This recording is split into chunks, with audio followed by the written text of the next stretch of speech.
Having a browser to scrape data these days is extremely important when we're looking at sites that are protected by any kind of anti-bot vendor, specifically because of the usage of a JavaScript test, which is executed on your browser when you make your initial request. Upon passing this test, you get some kind of clearance cookie. In this instance, it's CF clearance, and then you can actually access the site and click around as normal without accessing or without being shown that turnstile over and over again. So this site that I'm looking at here, if I come to inspect and go to application, we can see that we have the cookies here, specifically the CF clearance. So if I clear and get rid of all of these and then refresh the page, we're going to get this turnstile that we are very familiar with.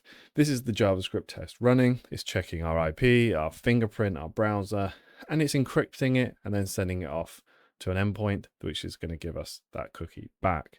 So what we want to be able to do is utilize a browser to load up this initial page here, take the cookies, which is our clearance, and then utilize all of that within the HTTP requests afterwards.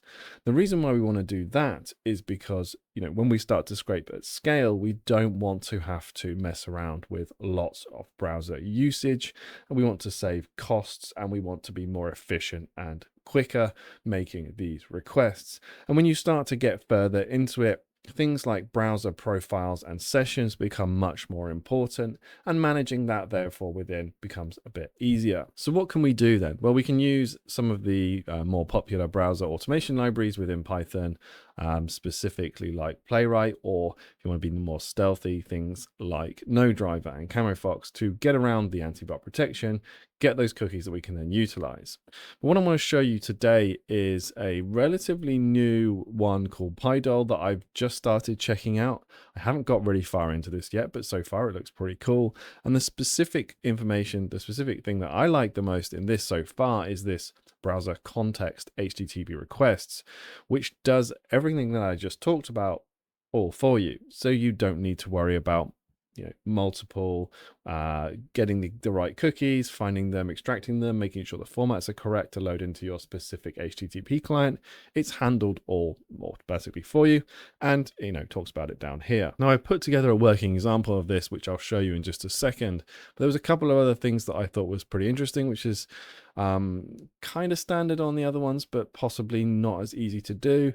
But here we have monitoring network events, which we could start to build up a tool where you could just give it a URL and get a lot of information very, very quickly about the site, so you can save time when you're figuring out how you want to scrape it. If you've watched any of my last videos, you'll know that a lot of the things I do is going through the network tab, finding the XHR requests, finding which ones have the right JSON, and then manipulating those going forward. I could see the use case for this, of how you could build something up that does that for you very, very quickly and easily.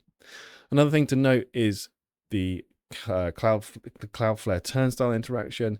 There's a lot of warnings on this page about this, and I haven't tried this yet. I haven't had this issue so far. It does just move the mouse for you and click, but again, nice built-in thing to have, save you having to do it yourself.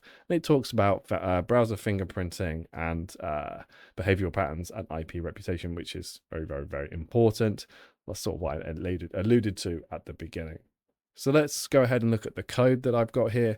Very simple, pulled it mostly from the example with a couple of notable inclusions. For me, I needed to specify where my Chromium browser or Chrome browser binary was. Because of the way it's all installed on my system, it didn't automatically find it. Although it's worth noting that this user bin Chromium browser is exactly this browser, running from the same binary. So that's kind of cool, which is the way that this all connects through CDP rather than a WebDriver or any other method, which is the more modern way to do so. Disable notifications, and then more importantly, disable these blink features of automation controlled. There's a lot of giveaways and a lot of telltale signs when you're controlling a browser automatically, either through the WebDriver or through the CDP connection. And this helps you just remove some of those more obvious ones. Then this code is going to load up the browser, go to the page, pass all of the test, the Cloudflare test, and then it's going to just request the same page and give me the text back. So if we close this up and we do UV run on the main, we should see it open up here. And hopefully this time we get through. We do. Page is loaded. And again, here is all the information from a subsequent HTTP request, and we can see that we got actual page data here rather than another page saying, hey, just a moment, we're used to seeing. So what could we actually do with this then? Well, if we start to think in the ways of sessions and IPs and everything like that, we could quite straightforwardly, go ahead and make one request and then make maybe 10, 15, 20 requests, depending on the site, utilizing the HTTP client and the same cookies and the same kind of session.